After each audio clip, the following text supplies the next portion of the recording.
Hey there, thanks for joining us at the Rabbit Hole of Research, where you'll learn a few facts that you can impress your friends with at a party.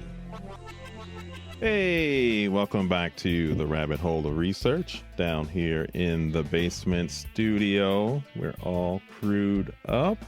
You've got me, Joe. You got Nick. We've got Nick.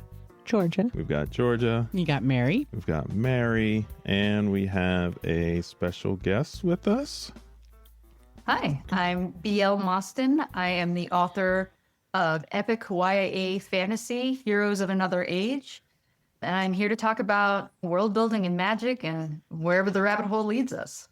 Yeah. All right. Very cool. Talk about magic systems and... I feel like this is the first time we've covered anything magic. Yeah, we did. We had... What have we covered? We had Davis on and magic medicine a little bit. Oh, So, you know the second one this season. Yeah. Yeah. Jeez. Man, friends, I forgot about that's that how we one. lose friends at a podcast there. But No, you but think you're right. more medicine than magic. Yeah, probably. yeah. We haven't talked a lot about magic, so So this is super special. So, Do you have a list for us, Joe? I actually have a list and a monologue because you guys have been giving me a hard time not having a list. So I want to come prepared for both. Wow. Excellent. I'll just go in, Right lean out into the our little gate. stage setting here. There is always that moment of excitement when someone raises their hand and the impossible happens. Fire from nothing, a wound knitting itself shut, the dead opening their eyes, time stopping, a mountain cracking in half because someone wanted it to. And you start to imagine if you could do that, everything would be different. But before you sign that contract in blood, here's the thing you should be asking. Where does it come from and what's it going to really cost me? If you raise your hand and produce fire, that fire is real. It has temperature. It used energy that came from somewhere.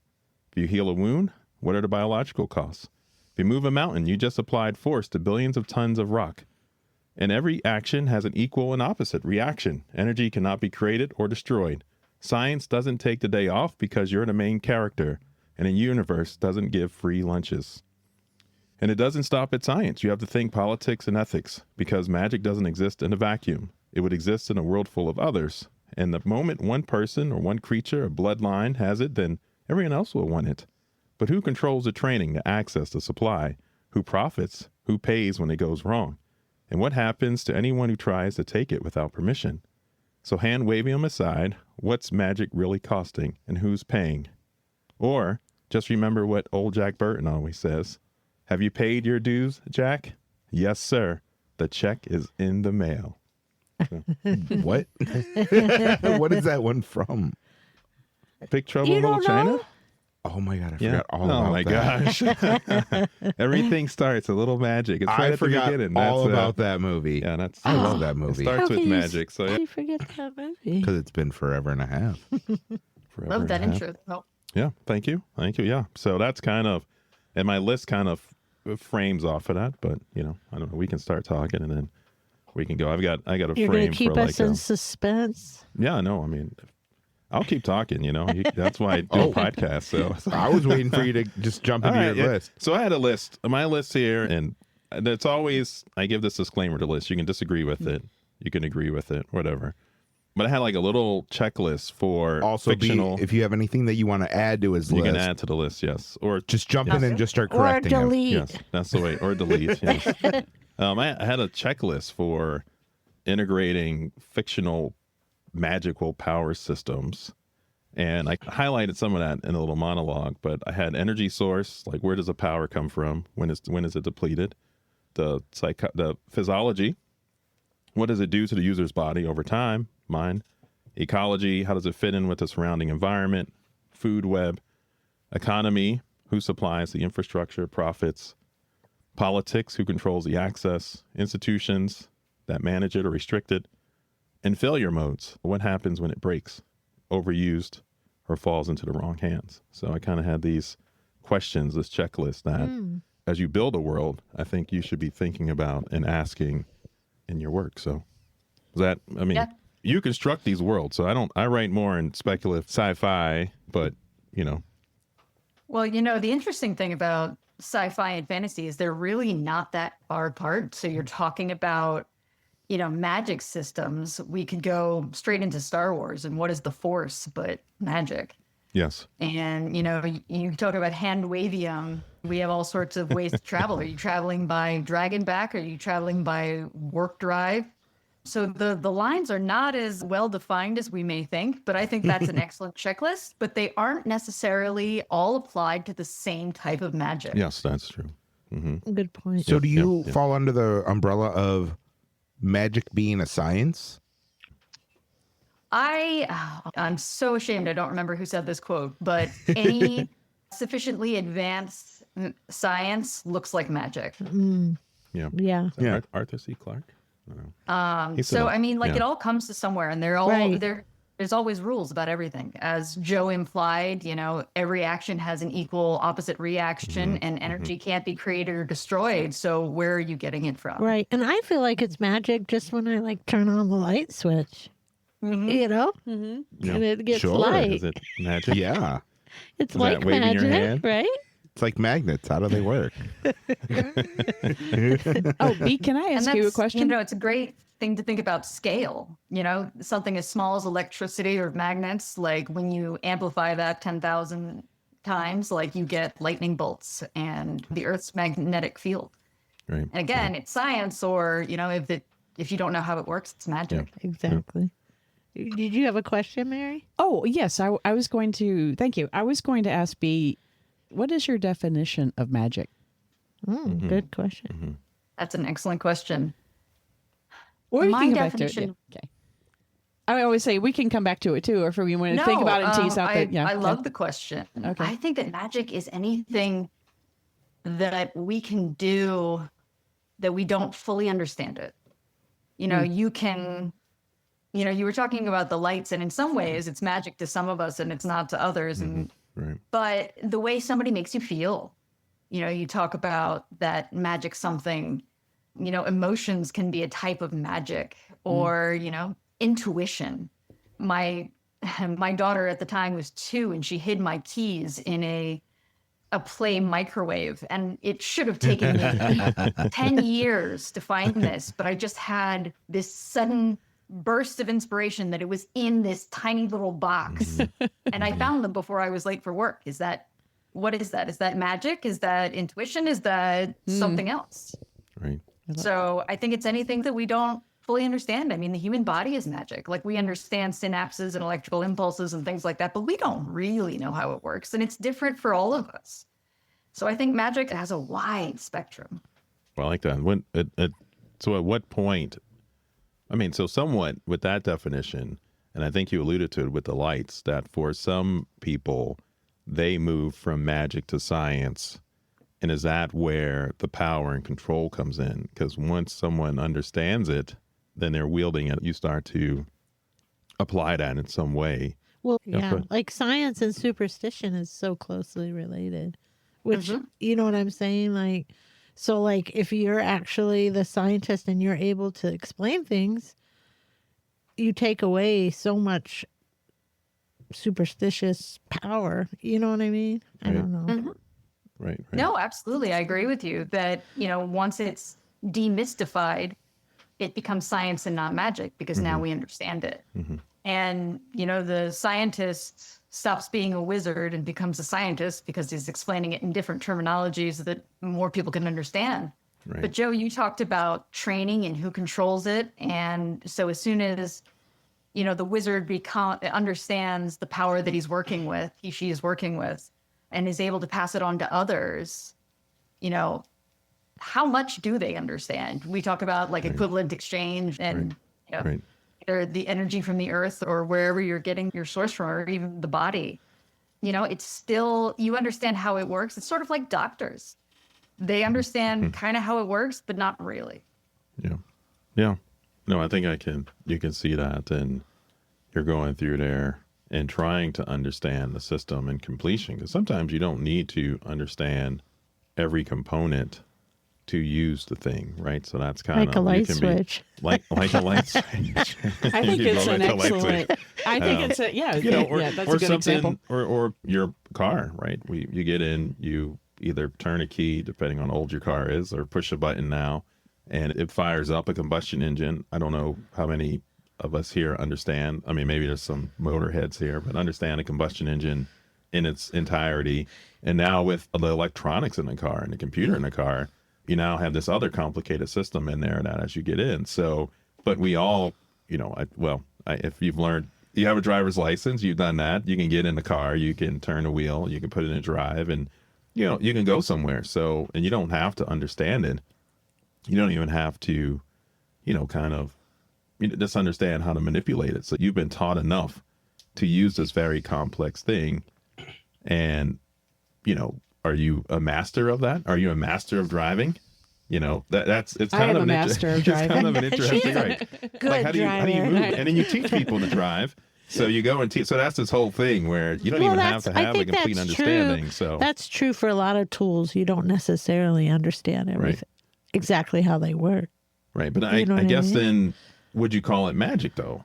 Right? Because that's because you don't understand something. I guess it's your perspective. Is it There's magic? a lot of stuff I don't understand, but I'm not like, oh yeah, this is a magic.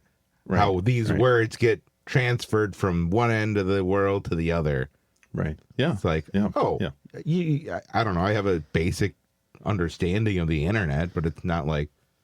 I mean, take it for granted then. Yes. Right. And ultimately stop being curious, right? Because then that can easily happen where you go and then you're not curious about your world, and then something you just kind of accept something, Yeah. No, I'm just trying to make that move from magic. And then you were talking about training. And so you go, I declare myself the wizard of cars. Well, I mean, you think about the go, driving instructor, right? The driving instructor doesn't know how the car works, but somehow trains you to do the thing with the magic box that moves you at 60 miles per hour, right? And interact with other and it people is a on the matter road. of perspective. Yeah. Because if we go post-apocalyptic and none of us on this phone call know how the internet works or know how light gets into that light bulb, we're all kind of screwed. Don't worry, Georgia. I can turn on a light. Okay, cool. Don't worry. And we've had that conversation before in different episodes about skills and how in a post-scarcity kind of world that skills of know-how will become the commodity. So it won't be necessarily money or things like that. It'll be who can actually run the power generator, who can actually, create medicines or know chemistry. Who can unclog a toilet? Who can you got to get plumbing to work. So who can? Where are you going to have this hidden toilet at? Who can dig an outhouse? That's going to be. Exactly. Who can design a system where you don't spread disease? I think but the idea of magic. So is magic just like the less you understand things, the more you're swayed by magic? Maybe so. I mean, if we're talking about storytelling, I think will also be a big thing in post-apocalyptic society, because we've always had storytellers from the beginning to the end. Mm-hmm. And, it goes into things like high magic and low magic. Like, is it secretive? Is it just the thing that one or two people can do? Like telekinesis, rolling a pen across the table is not that impressive, right? But if you can move mountains, as Joe was talking about, then it becomes this grandiose thing. So I think that it becomes a thing of scale, and that maybe we don't think it's a trick if you float something in the air, but it's magic if you do this thing. And I think that we have the association that magic needs to be something big and flashy and out of the ordinary. How big would something need to be for you to be like, wow, that's magical? Like, I feel like if someone's in one room and they're like, hey, I need that hammer, and they just, Thor it up, and I'd be like, whoa, that would be impressive to me. It's not much, but I'd be like, I think that's a lot. Right? I don't know. Yeah. But you don't know what technology to does use. He do that trick? Right. Oh, sorry. I would hope all the time. I mean, if I could do it, I would randomly do it. Just Right. I mean, is it just a hammer, right? So that's I think maybe you're headed that way. Is it just a hammer? So you can just keep calling. You can have the hammer. You have a set of magnets in your hand or something, and you can direct that magnet when you want it, or hammer, but you can't grab your beer across the room. What's the variety of use of the? I think it really matters on perspective. Yeah, that's the thing, Like, right. That's right. obviously, that's right. if I don't see those big magnets in your hand and it impresses me, then What's that in your hand? Right. then that's magic. Don't worry about what's in my hand. So I just think about obviously masters of magic like Houdini or the guy that is around David Blaine. Yeah, He like does stuff, so yeah. there's different things in it, and obviously it's a sleight of hand. It's like Right. doing something so that someone doesn't notice it, but then that does become magic.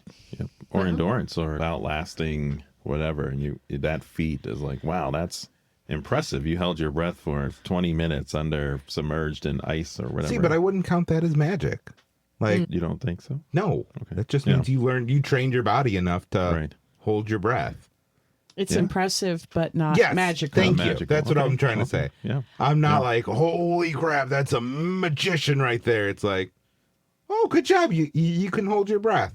Yeah. You did a lot of training for yourself. Well, I think a lot of so far we've touched on things that we know at some level there's scientific explanation, even if doctors don't know 100% at the cellular molecular level how organs work. They do have a physiological function that they can transplant them, they can reconnect them, they can revive them. We have this, but how do we move from something that's truly phenomenal, like physics breaking, right? Is that then would be, how'd you do that thing that just defied physics or gravity? I think you were talking about levitation or teleportation or even telekinesis besides the hammer.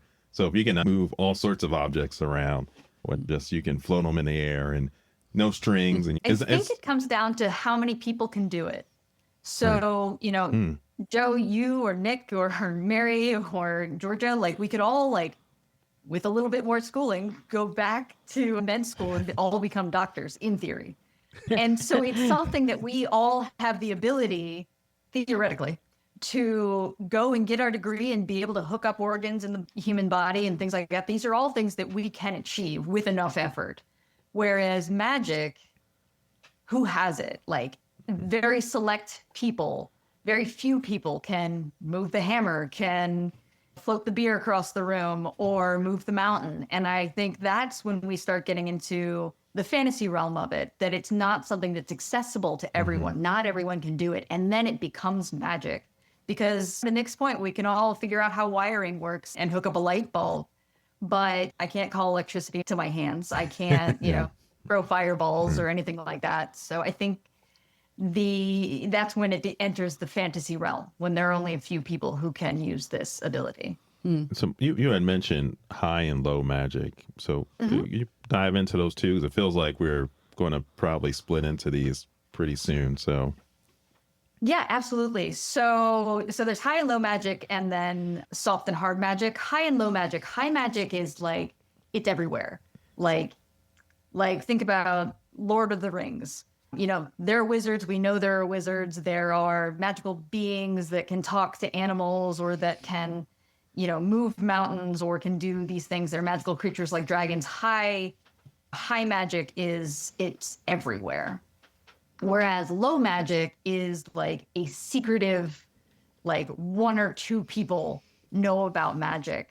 I can think of the magicians, for example. It's only a small school of people and they have this magical ability, but it's hidden, often feared, often rejected by the rest of society. If anybody found out, they have to keep it secret. So that's the spectrum of high to low magic, is how integrated is it in everyday life? How well known is it? and that's okay. And then did you use a couple other terms? Was that soft and hard. Yeah, so soft and hard magic. It's the same thing as soft technology and hard technology, but it's, how solid are those rules? Like the hand wavium is like very soft magic. Like I would kind of argue that Harry Potter is very soft magic. Like sometimes you use a wand, sometimes you have to say the spells, sometimes you don't have to, sometimes you can use a potion. There aren't really a lot of laws because apparently like love potions are okay and legal. And all of these ethical questions, like we just don't define a lot of the rules that govern magic and what it costs and what happens if something goes wrong. Like we don't talk about the effects that magic has on the world or the caster themselves.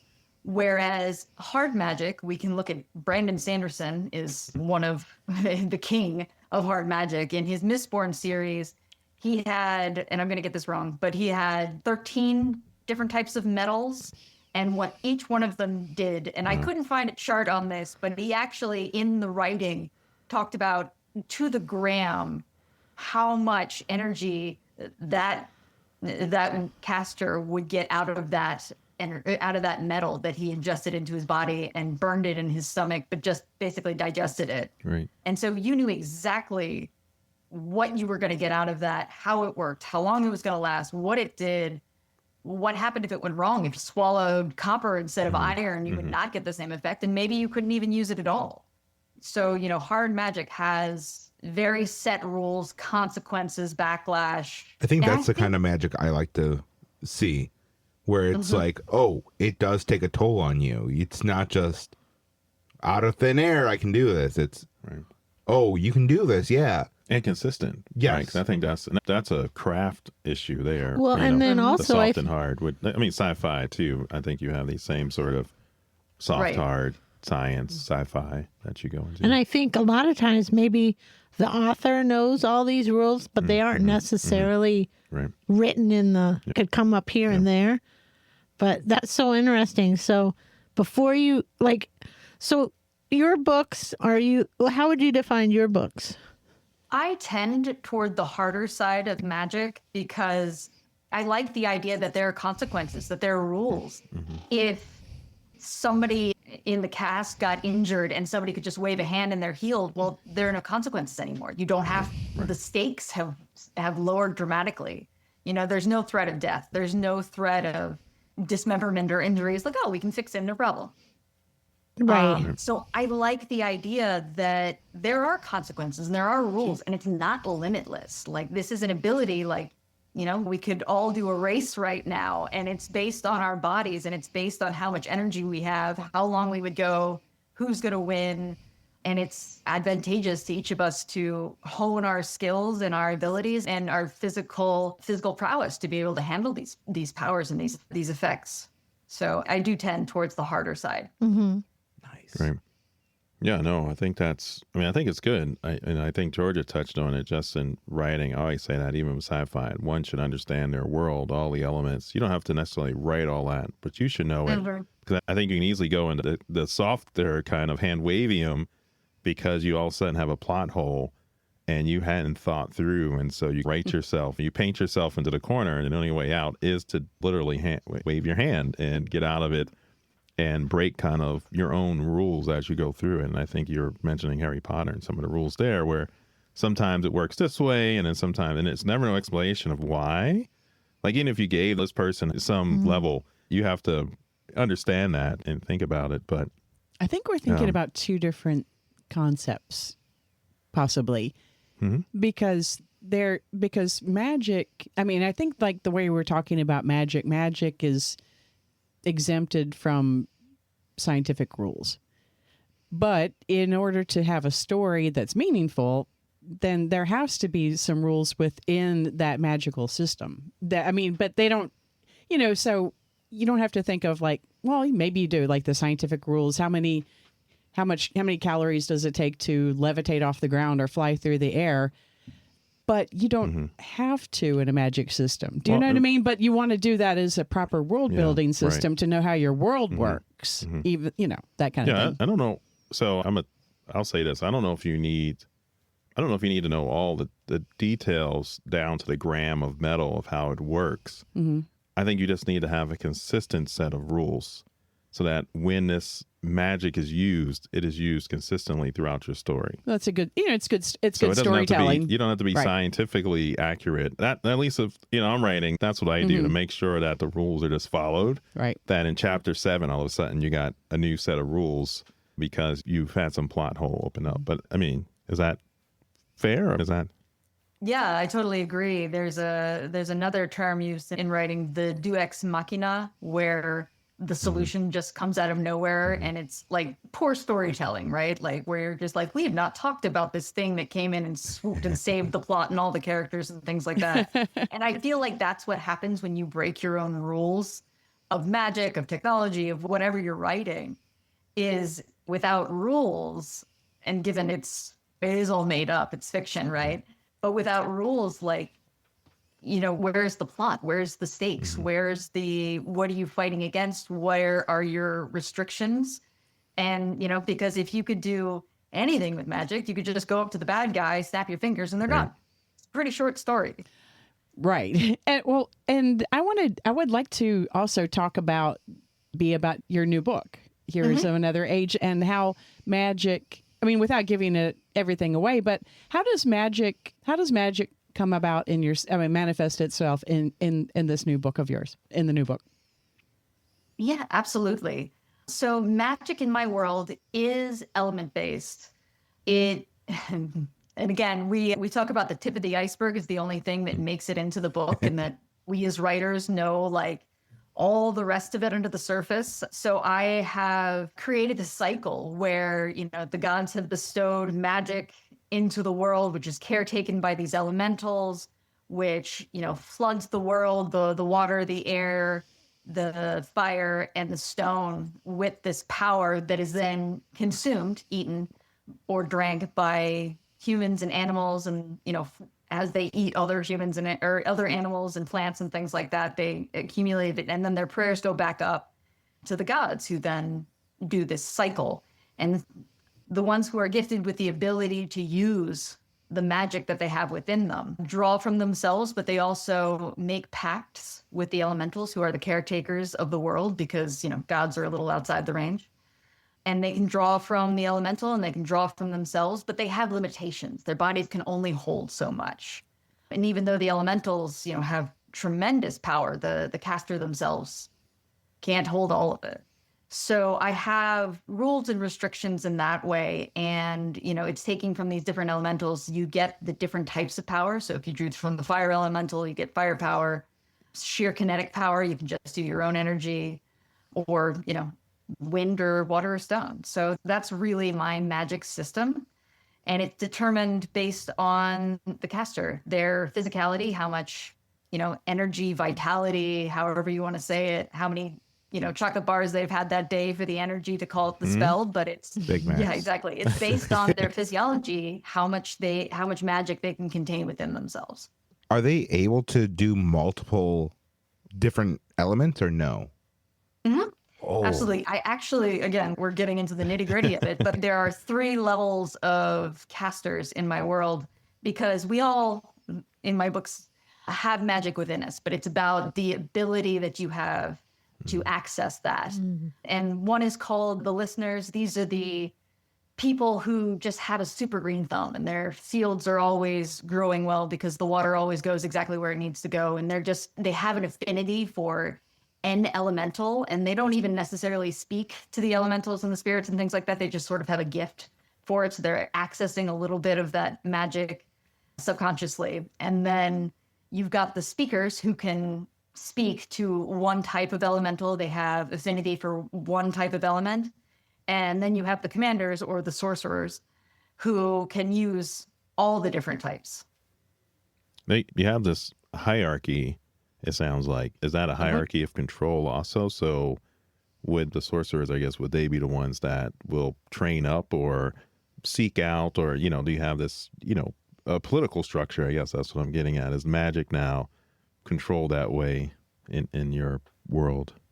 Yeah, absolutely. So I also have very many species. I have 8 species in my world, and they each view magic differently. So we're talking about political, we're talking about historical. So there was an order in which the gods of my world created each individual, and, dragons were first, and they have no ability to use magic because they already have fire and giant size and wings and claws. They didn't need anything else. So they're like, whatever. And then the elves came, and they were the first ones to discover magic. They were the first ones to use it. So they're, super attuned with it. Then came my aqua species, my Noken, who lived under the sea, and they're like the little brother to the elves. So they had a lot of political conflicts. They didn't share very well. The dwarves came, and they're like, oh yeah, this is magic. This is how it works. And so, they went underground to find their own sources. And by the time humans showed up, they were like, yeah, we don't have anything to do with you. We've had enough teaching about magic, and figure it out themselves. So humans in my world have a fear of magic because they don't understand it. And there are still casters that show up among humans, but they have to hide it or be ostracized. So there is a political system, and it varies per species. I've been working on my world for a long time, so there are a lot of rules and I know exactly how this works in all the different dimensions. I was actually listening, Joe, to one of your earlier podcasts about finance and with currency and things of that nature. And I've even like thought about the currency. I'm like, oh, gold is a soft metal and it can go underwater, but silver tarnishes and iron tarnishes. So there are certain things that the Noken couldn't use as currency. And then, what they would trade with different species. And so, there's a lot of world building going on here. No, I think that's really cool. There's a couple points you were going through your world, and I want to touch on some. But one I think is interesting is you said the humans were fearful of magic because they don't understand it. And I think early in our conversation, I kind of mentioned curiosity and how we are in our actual world, our real world, and how people seem to be pulling away from scientific fact and their curiosity is diminishing for the easy kind of fix and the easy find and becoming fearful of people who might have knowledge or know science or doctors or practitioners. So I think it's really interesting that you could say it was planned and you had it, or was it a happy accident or you just, the world as it is just wound up mirroring your... Well, I think it's a cycle that human beings go through. I mean, we were talking earlier about superstition and things like that. So, like medical doctors in the Middle Ages, if you didn't use leeches, you were clearly using witchcraft and like it's everything you're doing is black magic. Even though the person got better, you clearly contacted with devils to make this happen. So I think that we've seen that people are afraid of what they don't understand. And I think that people, as all animals, honestly, look for the easy way out. Like if the lion can steal a kill from the hyenas so that they don't have to go hunting and they can save those calories and just get the free meal, they're going to do it. So I think people will go for the easy solution, the easy answer. But in contrast, they don't want to understand how it happened because that's scary. They don't understand how it happened. They don't want to know anymore. Just give me the answer. Yeah. So with the humans in your book, do they take a toll if they start doing magic? Like, since it's not widely used among humans, is there like some kind of repercussion for them doing it, or is it just... And then can I add one little tidbit? No, you may not. Can I add a little tidbit? Are there researchers studying this? Like, are they experimenting on other humans? Noken are, actually, because they're always trying to outdo the elves when it comes to, being the superior species on the planet. So they are doing research. The humans are not. They will definitely just tie you up and put you on the stake if they find you doing magic. Okay. So you should, you need to keep it secret. So if you accidentally hap upon some magic, you look at the rock. Or if you decide, you just keep that to yourself. Yeah. No, you make a big you stay in the closet then, right? That's you start taking out anyone who's... Yeah. And one of the other little twists in my world is that, the elves discovered that if they make contracts with the elementals, they don't always have to ask the world to supply the power. They've already kind of made this deal with them and they understand they're not out to do harm and things like that. But since nobody taught humans the correct way to do it, every time they cast magic, they cause harm to the world around them. Oh, right. So when they cast a fire spell, the air becomes cold. Because they're drawing it from an unwilling world. And that's one of the penalties of them not embracing magic. Yeah, I was going to say that's the conservation of energy there. So as people talk about fireballs, but you pull that energy from somewhere. So would you have a thermo drop somewhere else? So it's cool that you've added that in. If they're using a fire moment, there's how they generating the fire. It's still probably talk a little bit about that. Yeah. But yeah. So since they don't have any like contracts or anything with the elementals, when they're doing it, do they get hurt like with their hands, like with the fireball? Or the one human that I talk about that like does a lot of this, he's learned to do the spell that he doesn't get hurt by using the magic himself, but he does damage the world around him. And there is a cost because even when he's shown there's a better way to do this, like he's like, I don't care. Like it's faster. I don't have to ask. Right.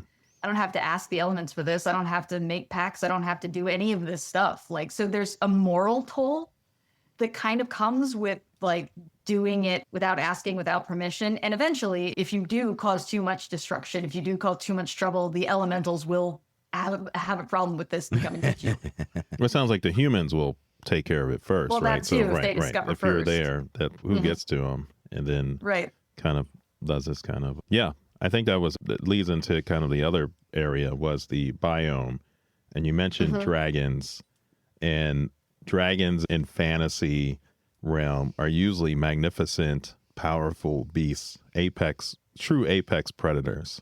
Right. And I wonder how you balance that, because we're not going to talk about flight and things like that. I think I was on a panel at DragonCon and we got into that quite a bit. But one of the things I thought about then was actually the environment, right? Because apex predators like that, usually there's a lot of lower kind of prey species that they can feed on and feast on. So are your dragons communal, or is it just one dragon per?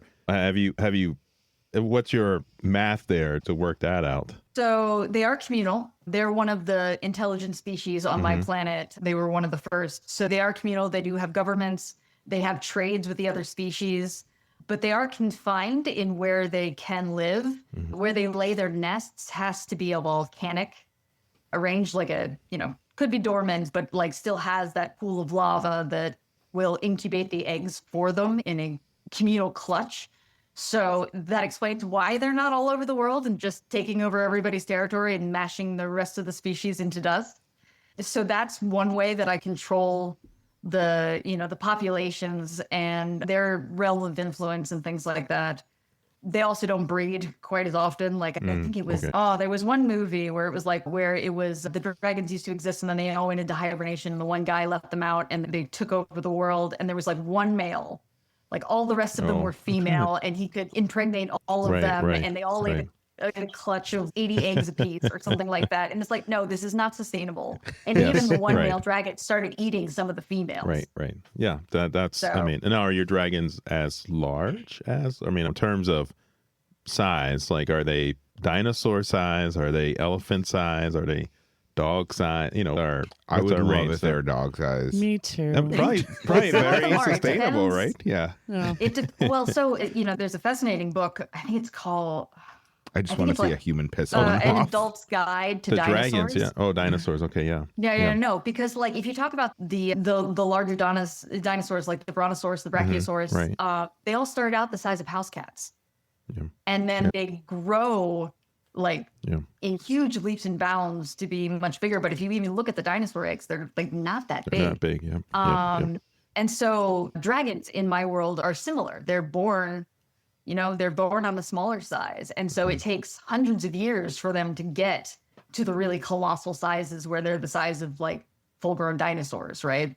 But yeah, so some of them are dog sized for, 50 or 60 years. Well, I just think that when you have, you talk about the dinosaurs, and so the prey, the prey dinosaurs, they actually, for defensive purposes, grew very large, and we see that even on Earth and animals we have. Whereas prey, generally, because of their metabolic costs, to be an apex predator usually slims down and becomes very sleek. Very, every muscle is there for every pound of muscle is there for a reason. So that's why I was asking in your world, and it sounds like what you've done is just extended the life to centuries, and then you would finally, as an old, maybe slower, your metabolism starting to slow, you start putting on weight and mass and become a mature senior dinosaur. Is that dragon? Or dinosaur. Yeah, but it's very much that way. Yeah, cool.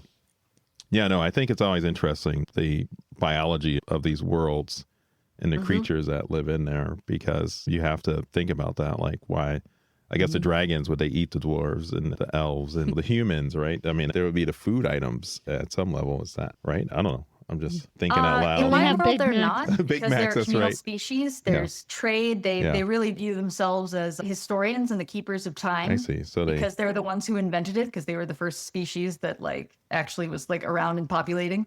So they're highly intelligent creatures, much like the other species. So they respect the other intelligent creatures. They don't. Yeah. By whatever rules of intelligence they've outlined. So. Yeah. Yep. So they, eat things like, the deer, rams, bighorn sheep, Right. like lots of prey species that exist. Okay. Yeah. Cool. Damn, that has to be a lot of deer for them to eat. Well, yes and no, because if you think about crocodilians, you think about snakes. They have one large meal and then they go to sleep for months while they digest it. So you think about reptiles having a slower metabolism. And Joe, I think you know a lot about biology. You know that it just takes one to satiate them for a long time. Right. But usually they don't move around. So and that's where the biology of your dragons would be. If they are still maintaining court or being active, then they're going to burn through that meal pretty quickly and have to find another one and to keep up their caloric load. Or if they're not, I mean, it depends on if they're fire breathing or some other flying in general. They can't fly or they don't fly, and that conserves then energy. They only do that under, the consequence of flying is that you could starve yourself, right? You could become metabolically weak, and then, that's when they invent scooters, Joe. Don't worry. That's when they divulge in other urges. You have a serial killer dragon that's flying around and. So the way I got around flight was they don't actively use magic, but magic exists inside of all creatures on this planet. And so they use magic to lift themselves. Okay. So if you see, the typical fire drake or wyvern in European, but then you look at Eastern Asia, right? Like Chinese or Japanese dragons, the long that don't have wings, right? How are they flying? Right. And so thinking about that, I'm like, they would be supported by this magic that flows through them. So that gets you around also the hollow bone and weight to wing spread ratio issue that, you always run into with dragons. Now you had the human penalty that with the fireball example that it would cool off. What's your penalty? So you use magic to fly. Where are you pulling this? Are you cooling down a large area and all of a sudden it's wintertime over the city because you've taken flight? A herd of, I don't know, are they a herd of dragons or a council of dragons? A clutch of dragons. I don't know. I mean, would you have this energetic cost, right? Because you're now displacing that, and I mean, and don't say you're pulling from another dimension because that's the favorite on this podcast. That is Joe's go-to. Absolutely. No, the interesting thing about air magic, about air in general, is that, because of the rotation of the earth and things like that, we have constant motion of air in general. So just taking that kinetic motion and using it and amping it up in for their own purposes and their own flight, there's enough energy in the air at the different levels of the stratosphere to power the flight. So kind of like little hurricanes. I'm trying to they don't cause little hurricanes, but they can would absorb the energy the heat, the airstreams and things like that. The energy, the heat in that is what's. It's like they're gliding with style, not flying. Exactly. Okay. They don't have wings, so they're not gliding. I don't know, man. They could be falling with style. Yeah, falling with style. That's what it is. Thank you. Well, you got to get up there. I mean, it's all right. There's energy to get up there that you need. The lift, okay. You do need to flap and get up there in the first place. You would need more energy. You're totally right. Yeah, sorry. That's why they jump off cliffs a lot of times in my book. Okay, they want to skip that step, so they just jump off cliffs. There you go. So that's it. So that's how I do it. It's the scientist in me is now to Mary's point, maybe, shut the scientist's brain down and not a little hand wavium's okay. Right. Well, hand wavium, but it's more like world building. Right. It's important, like you said, to have just omnipotent characters running around because then there's no story. Right. So there has to be some internal logic in whatever creative work you're doing. Yeah. Did I ever tell you guys my dragon theory? No, please. No, go for it. So I had this thing dragons are these creatures, and so I said that maybe dragons of fantasy and lore were really just emu or ostriches, right? And they are mean birds, man. You don't mess, they'll kill. You just let them loose on people, they will slaughter them. They're they're big. They're 4 or 5 feet tall. They got these long claws. They're mini raptors. I mean, the shoebill. And they go, right. I mean, there was the Australian. Yeah, the emu war. I mean, so. I forgot about the emu war. My thing is that maybe you send out your knights, they're going somewhere, and they just run into a flock, a herd of emu, and this gets slaughtered, and they make their way back. They're not going to say we got decimated by birds. They're going to be like, there was a magnificent beast that breathed fire. You're going to build this whole thing up and have this whole lore of these creatures that could do this. Listen, so I was like, that's it. An ostrich didn't kick my ass. A fire breathing. That's right. Yeah, exactly. It's 20 feet tall, if not 20 feet wide. Absolutely. It was with great wings, So you go and then they go and they examine a scene, and everyone's all picked apart like they would have been maybe attacked by a dragon. So or an emu. And then just a bunch of emu just flocking around, just kind of don't just go to Australia around. is what you're saying. Right. Just don't. In Australia, highlands, the cassowary. The cassowary is the bluebird with the crest. Right. They're a nasty group. Yeah. Is that the bird from Up? No. That was some made up bird. Was it? Yeah, it was. It was actually based on a real bird. Oh, was it? It was Okay. a mountain. Yeah, seriously, look up some time. But it was based on a mountain pheasant, and actually, the enemy or the bad guy from Up looks very much like the scientist who discovered the mountain pheasant. Wow. That's actually based on a real animal. That's so cool. There it is. Wow. Oh, cool. That's neat to know. Not quite that big though. We'll put that in the show notes. Yeah. No, but that's my dragon theory. I like talking about dragons. I think figuring out the science of them, and you're right, the hollow bones. There's a book about it. Like they got gas pockets and they float like a blimp, and there's all these kind of weird kind of like ideas. a whale. So, Is like that a the whale Flight of floating up. Dragons? Yeah. I think that might be it. Yeah, it's like a whole illustrated guide. I can't. Yeah, it always There comes was up a and movie, I think in the 80s, The Flight of Dragons, where they would they ate limestone and they had fire, or they had the Thor thimble, which was like the electricity in the roof of their mouth that they weirdly generated so that their stomach acid with the limestone would expand them and they could fly like blimps or breathe fire. Yeah. And I said, well, they could just be using hydrogen gas, which is like the Lindenberg that flew, the Hindenburg, sorry, not the Lindenberg, the Hindenburg. That didn't end so well for them. That's a The different, lesser known. Yeah, right. Which then exploded. And if you're fire breathing, then you would have this source of gas built up in your belly. Maybe it's unicorn farts. Yeah, It could be unicorn farts. We're not even talking about unicorns. Yeah, no. with edible glitter. I think the fantastical creatures are always fun because you can just pull from real world. I was going to say there's so many real life fantastical right, creatures, right. just like the bird. Bigfoot. Just like, Yeah. well, I was going to say, just like the Bigfoot. bird we were talking about it Up, like. Nick, stop dressing like Bigfoot. Come on. You gotta stop Never. it. This is me there's now.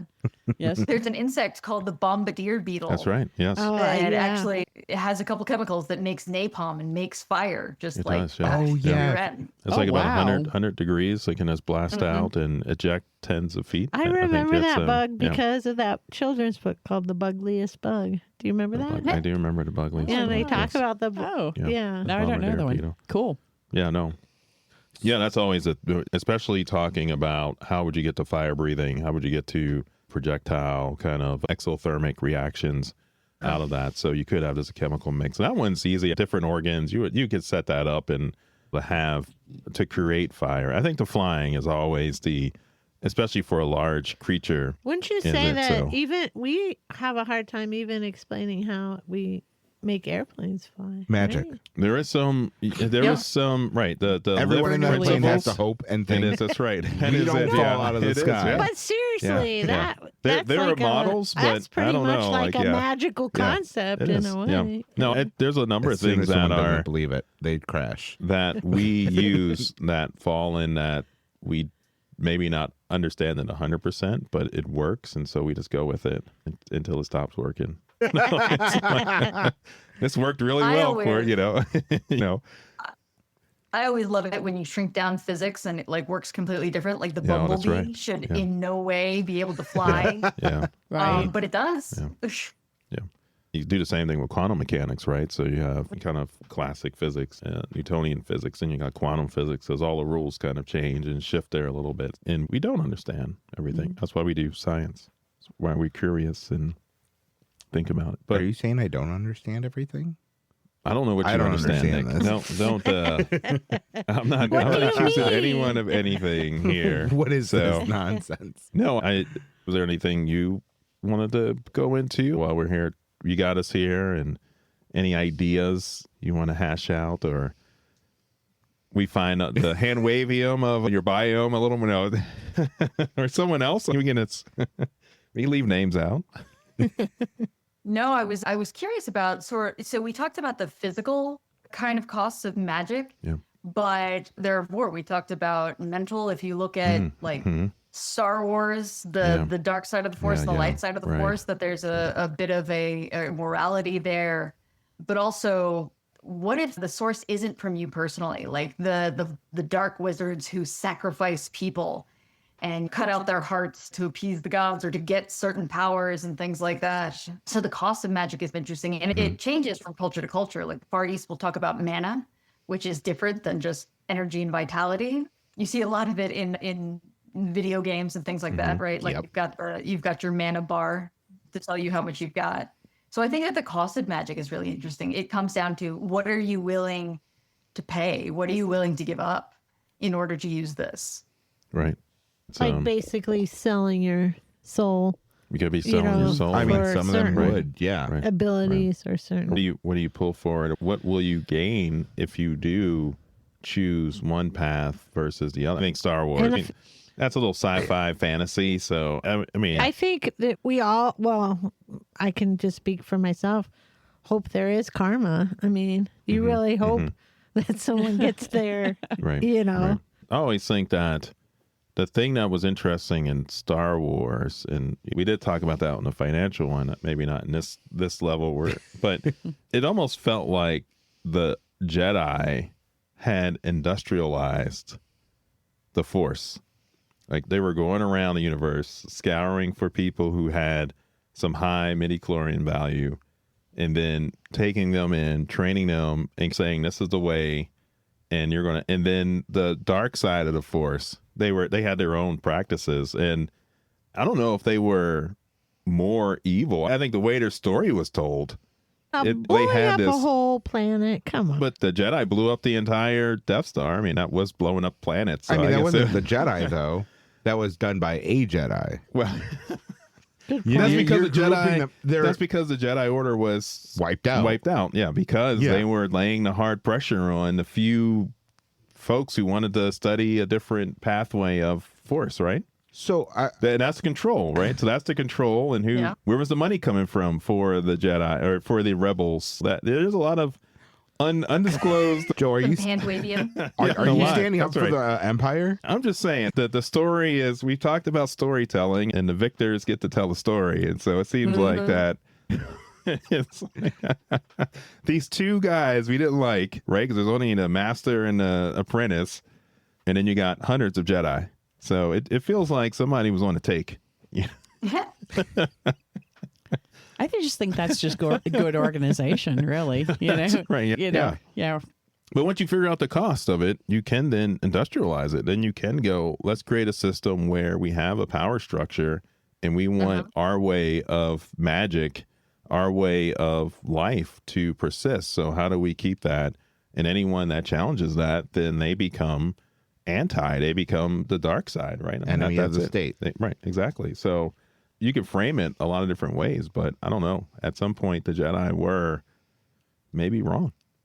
You know, the Wheel of Time was interesting on that point, because you had the Aes Sedai, you had the females that were in charge of everything, right? Like they all bowed down to him. And if you were a guy and practicing the magic, like you were bound to go insane. And so like no guy was allowed to do it. And like, I thought that sort of dichotomy was sort of interesting. It's not typically what you see in a typical patriarchal system. But Yeah. Quick question. Does magic get granted, or if someone's pregnant and they do magic, does their offspring get magic too? Or is it like just them? my world, it gets passed down through the bloodline. Like, so if your mom or your father was, your mother or your father was a sorcerer, you had the chance to be a sorcerer. Both of them, you were pretty much guaranteed to be a sorcerer. It was passed down that way in my story, which I think is easier from a storytelling point of view because you actually have like a built-in teacher, like your Yeah. parent would teach you the thing. But what's interesting with that is that, especially in human society where it's feared and they have to hide it, the separation of knowledge and the segregation of different spells and different fields of expertise within magic and things like that, it would be incredibly siloed. So that was sort of something interesting that I was exploring in some of my books. Yeah. And did you make a choice not to have it follow the mom or the dad? Like, so in a very hereditary kind of way? Yeah. Or... I mean, honestly, all of genetics is like Russian roulette. Okay. Like, Yeah. are you going to get blue eyes? Are you going to get the brown Yeah. eyes? Are you going to get the high metabolism? Are you going to be, fat by the time you're 10? Like, you don't know what you're going to get.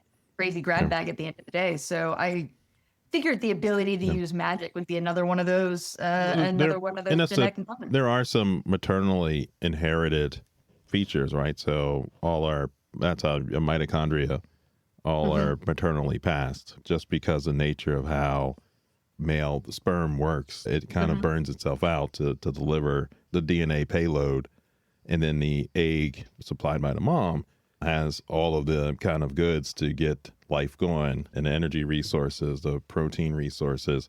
That's why epigenetics, the tagging and turning off and on of certain genes is also maternal. So you do have, from a strictly biological point of view, maternally inheritable traits like that, it has some very strong scientific basis. So I was just asking, but yeah, so you're more non-sex allele magic, if we're thinking as a geneticist. If I can put on my science hat, Mary, I'm gonna put on my science hat. I'll take it off really quick. Very nice, very nice. That is an impressive science hat. That is cool knowledge. But yeah, no, that's something you do. And Nick, you had reminded me, and speaking of women and kind of Power by Naomi Alderman, where women now have gained the ability to generate electricity, and then they kind of take over the world. So we go from a patriarchy to a matriarchy. And so the book is written like from the point of view of like a historical conference and someone's presenting the idea that men used to be in power, and the women can't believe that. It's like that's so hard to believe when we're talking about historical things and how magic and systems kind of go. And once you get a little removed. Which is similar to how Handmaid's Tale is. The structure of the story is right. Yeah, exactly. Yep. But also the Power, John Leguizamo and Toni Collette. It's excellent. Season 1, Yes. They only did one season. I really hope they bring it back. They said they weren't going to bring it back. They got canceled. Oh. No, but the book is excellent. You should just read the book. It really was kind of touching really close to some. Yeah, I know. It You is. kind of, we had to go through that. It's a little, there's some. It's good. Yeah, I would watch just that. I think all the season trauma just presented for- in the beginning of that book is resolved. And so I think I'll say that. I think there were some traumatic things because it's talking about how women's power structure in the world currently, and then you're moving from that and how they actually gained the ability. But did you read No, Mary, I did have you guys not. read The Power? Yeah, it's good. No, Power, I haven't read it, It's no. really good. No, it's a really good read. Did you read it, or have you read it? I have not, Yeah. but I'm completely adding it to my list. Yeah, a very good read. I recommend it. But it had that magic development, right? Because they said it was like an electric eel power. I don't know that. And he had a special gland that was activated. And then only it had to do with like age. That's right. Yeah, age. Like so, like when it's maturity and right, yeah. age, Yeah. and so certain women couldn't actually do it. So it became then also this struggle. Anyway, a lot it's of interesting. Very, Who can generate the most electricity. Right. Yeah. Or if you had, Yeah. I think you were post-menopause. It was like kind of there was some line where you didn't get your gland in time, so you were out. Whatever the signal trigger was genetically. But yeah, so it was very interesting. Yeah, I'll have to read that one. Yeah. No, definitely. Yeah, and then the other thing was ethics.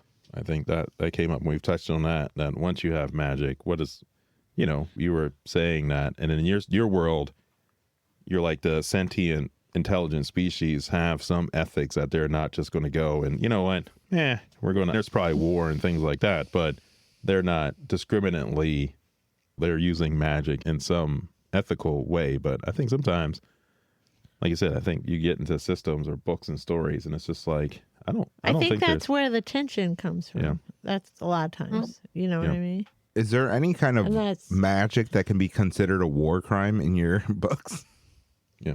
Well, actually, so I don't talk about it in the books themselves, but I allude to it in the past between the elves and the Noken, is that they had this great big war, and they were talking about wiping out whole populations and so mass genocide that you could do, like boiling the seas or things like that. Like there were definitely war crimes that you could do, that you would wipe out civilian locales, like, and infrastructure and things like that. So absolutely, like anytime you talk about conflict, there are rules, like we were talking about magic and everything else, there are rules that you're supposed to follow. And I do think that comes down to morality. I think that comes down to like, how far are you willing to go to get what it is that you want? I mean, I guess is that balance with severe consequence, right? Because to that do gets this back- thing, I guess if That you gets detonate, back to the karma. right? I mean, I guess We're karma, but hoping. also if you detonate a nuclear weapon, at some point we lived in a semi-closed environment, so nuclear fallout's going to make it around the globe, and you'll be impacted. So I think there is this. It's not a clean weapon, right? So I think in magic system, the way it sounds like especially your world is set up, that there's some costs, yeah. environmental costs, kind of mental costs. So is that if you actually do nuke the sea to get rid of the aquatic species you were talking about, or to decimate them, that would cost you and maybe even your population or territory. Is that fair, or is that Yeah, absolutely. Because if you, just like the nuke, like if you were to boil the sea, well, you lost a major food source, a major source of economy. Trade is going to be a problem. You've killed all the plant life and things. You made a dead spot in your environment. And also there'd be backlash from the other species. Like if you're messing up the entire planet, it becomes a world war kind of situation where you've gone too far that, you can't be doing this kind of stuff. Yeah. And would you need to use magic to sustain yourself? Like, so now if you kill the oceans, which, all the algae, plankton produce oxygen that we breathe. If it's an Earth-like planet, then are you devoting magical resources to just live while this ocean recovers or whatever other resource? No, Yeah, and I mean, who's got the energy to support a system like that? Because there's still a cost for that magical recovery.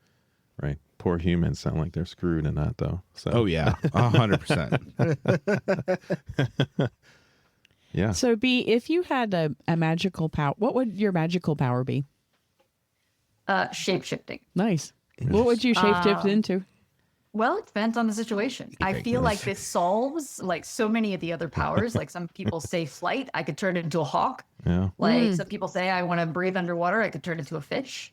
Want to run fast, want to jump high. There is an animal for almost everything that you want to do, opposed to, with the exception of like mind reading and things like that, which I definitely wouldn't want. But I just think that, the biodiversity on this planet, like there's so many amazing superpowers that each animal, each creature has. Why not take them all? Now, if you could shape shift, let's put the science hat on a little bit. Okay. What's its cost? Like, are you stuck in that? So there's going to be conservation of mass. So you're going to turn into a similar size fish, let's say, or an incredibly dense fish. Right. Or, so floating is a problem. Right. So you have all these issues. So what's your cost? What's the penalty for? I mean, I think that makes I think Georgia, you touched on it, and B, you've kind of touched on it also. There's cost to this, and that's what creates the tension and the power in the story. So what would your costs be, to shapeshift there and to change into these different animals? Well, I think it would be painful. Yeah. Like if you're moving the ligaments, the bones, shapeshifters, werewolves in particular are big in my books, as you can probably tell from the cover. Yeah. But yeah, like if you're moving ligaments, bones, and as being a biologist, that canine, feline, a lot of the mammals have very similar bone structure. The way that we're made up, similar organs, so transforming into a horse, a cat, dog would be pretty simple. It's when you get into other where you turn into a reptile and things like that, and you have to grow more ribs to expand the entire body, or if you have to. There are different. I'm gonna say there are different. We did an episode on werewolves, and so some of the physio and it changes. It's not trivial. So that is kind of our bone structure is different, and we kind of go in. Okay, go ahead. Sorry. It's painful. It's painful. Yeah.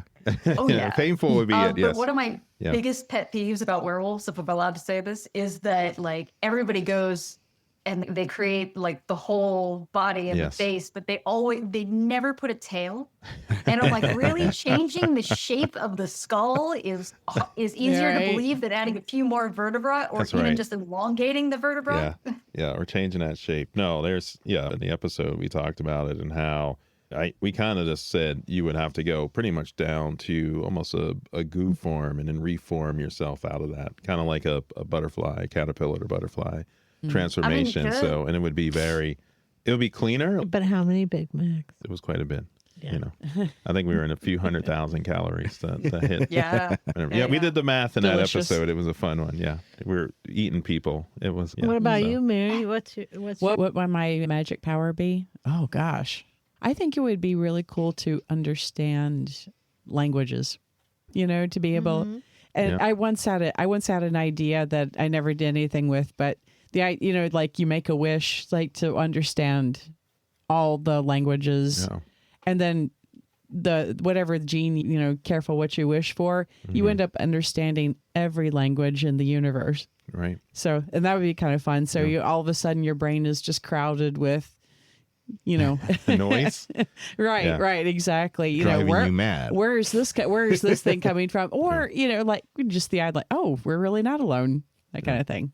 And that was Douglas Adams in the Babelfish, right? Hitchhiker's Guide to the Galaxy. Oh, when you had the Babelfish. And then you could understand every language. You wouldn't have a constant stream like a radio station, but you could, if someone talked to you from a different language, you would be able to understand it. So and it's ended up starting a bunch of wars because of it.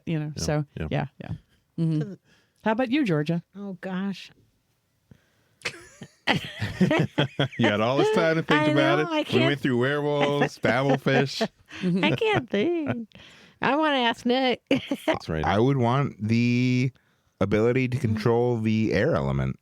I think that would be a really good one. Air element. Like, what do you mean by that? Like, well, have you watched Avatar: The Last Airbender? No. It's a great show, and you should definitely watch it. Okay. So then we would understand your magical power. Because, I mean, bending air. would you consider... Yeah, right? Okay, yeah. I personally really like air. Because there's so many applications. Like you can, I mean, if you look at tornadoes, if you look at, just all the things that it can do, there are stories about tornadoes and vortexing, like lifting children out of fields and then plopping them fine in like the hay bales next door, right? So it can be fierce, it can be gentle, it can rip the roofs off houses. You can move things, you can cut things, you can fly. Was that like storm? Fly. Kind of? Storm is more weather element. Okay. Yeah. But the air elemental would be very spot on. And what's the cost of this air power? Like what's the consequence? Do we have a consequence? Consequence is you having to actually do movement to get this to go. So you got to be in shape. I mean, you just have to do these techniques. I say there's a pattern or some skill involved. Like you have to. You can't just go. You become hurricane. You just go. You can't just. No, you would have to learn the skill of it. See. What about you, Joe? Because I assume Georgia isn't ready. Thank pondering. Yes. I am fascinated by telepathy and telekinesis and those powers. I just think that it is, and we did do an episode on that. I think first season. I don't know. It's been a little bit. Been a while. We got into biohacking. It was kind of a weird episode with Michael. I think he was on. Yeah, I think that'd be really neat. And what would be your cost? Yeah, I think it's similar to what Mary was saying. I think any of these where you're mentally just taking in information, our brains right now, we filter a lot of stuff out that comes in and we generalize and we just make guesses and predictions to help us with that. So all the information we're taking in of our world. So now if you're taking in all your information and the informations of everybody else, and then using whatever energy to manipulate this everything else, you're probably going to be drained if you actually use it. So hopefully you can turn it on and off. Like you can choose when you want to do it, and not just have it an on switch where, because then I think if that's the case, you'll probably have to medicate. You're going to go insane. And kind of dampen your, it's kind of, we talked about like with speedsters and things like that their world, it'll be incredibly boring because they're moving so fast that everyone else is just going so painfully slow just to say anything or do anything, that they have to be able to modulate that and go, you know what, I'm going to go normal speed slow now, and they can control that. But that probably has energetic costs to actually dampen that and to do that. So probably have to eat a lot and, work out and stay good, mentally sharp and focused, right? Because if you lose focus, you could cause harm. They are also unintended harm. So but I don't know. I think it's worth the risk as me using my mental powers. I don't know. Is that magic? Being able to control time. Yeah, it is. Huh? Yeah. Oh, there's an idea. Yeah. That's one of the time turner. That's one of my favorite graphic novels is Sex Criminals. and the whole magic system there is about stopping time, but they stop time when they have an orgasm.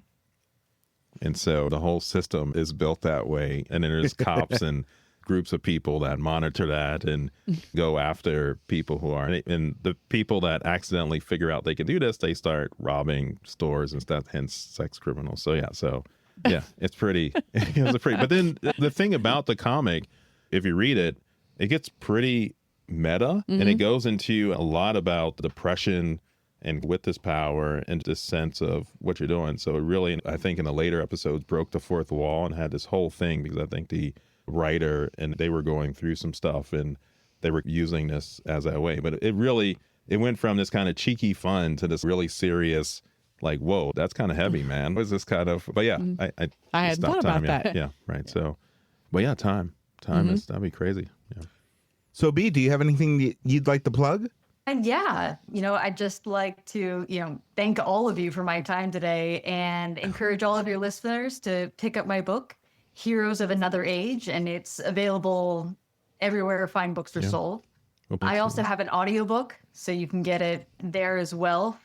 Very cool. And then, visit my website, blmostyn, MOSTYN.com, and join my newsletter. Sign up for when the next books are coming out. I have a couple of short stories going into anthologies here in a little bit, and more world building and more fun. Yeah, awesome. Yeah, we'll put all that in the show notes, so we'll get all those links. You can find it there. Just click on them. Go visit B and her world and what she's doing. Any cons coming up this summer? Do you have anything? Yeah, I got quite a few cons and festivals I'll be at Balticon. I'm going to Creatures, Crimes, and Creativity, which is a Columbia convention for a bunch of different genres. I'll be at the Maryland Renaissance Festival one of these days, which is kind of fun. But I'll be around lots of different places. We'll see you back those are at the highlights right now. MarsCon in 2027. So or DragonCon. Did you meet at MarsCon? Oh, yeah, MarsCon is where I met the lovely Joe. Yeah. So that's a really fun con. Smaller, but a lot of good stuff. So awesome. Well, as you get things, we'll put it in the show notes. We always support the friends of the podcast. So. Yeah, it was great. Fantastic. Well, thank you so much for being with us today. Yes, absolutely. Magic thank you all systems. for giving me the time. Yeah, for sure. Well, you got me, Joe. You got Nick. You got Nick. Georgia. You got Georgia. You got Mary. You got Mary. And we went down some magic holes. Y'all stay safe.